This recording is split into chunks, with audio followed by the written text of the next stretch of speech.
15 minute পার হয়ে গেছে, ওই মেয়ে আসার তো কোনো নামগন্ধই পাচ্ছি না। তাই তো দেখছি।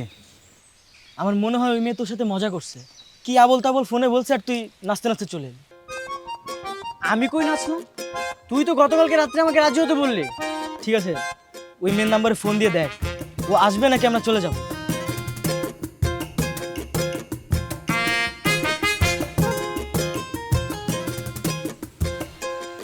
ওই যে আসছে।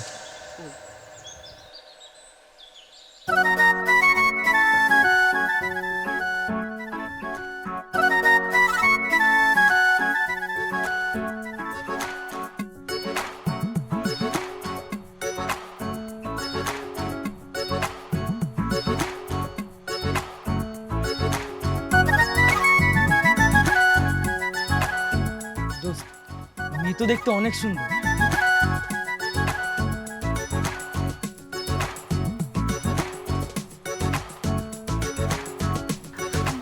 সরি, আমার একটু লেট হয়ে গেল।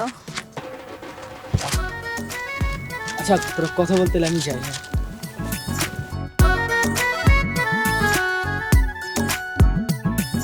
বলো, কি জন্য ডেকেছো?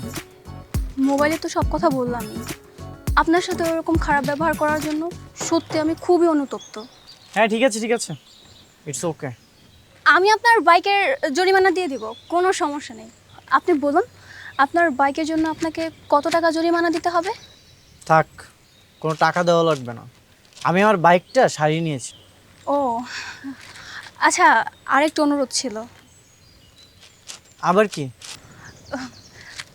আপনি আবার চাকরিতে কোনো ঝামেলা করবেন না তো?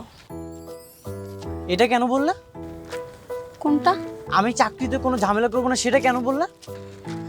না মানে, আপনি তো চাকরিটা ছেড়ে দিতেই চাচ্ছিলেন, শুধু আমার সাথে একটু রাগ ছিল বলে। রাগ এখনো আছে। দেখুন, আমি তো সরি বললামই, তাই না? হ্যাঁ তো কি হয়েছে? সরি বলেছো বলে কি চরের প্রতিশোধটা হয়ে গেছে? আসলে কি বলবো জানেন তো, মানে আর কিছু বলতে হবে না। আর আমি তোমাকে একটা পরামর্শ দিই, তুমি এই চাকরি আশাটা না বাদ দিয়ে দাও। এই চাকরিটা আমি করবো, তুমি অন্য কিছু ট্রাই করো। সেটা না হয় করবেন, কিন্তু আর কোনো কিন্তু নেই, তোমার কথা শেষ হয়েছে। হ্যাঁ, কিন্তু আমার চাকরিটা। আবার চাকরি? আল্লাহ হাফেজ।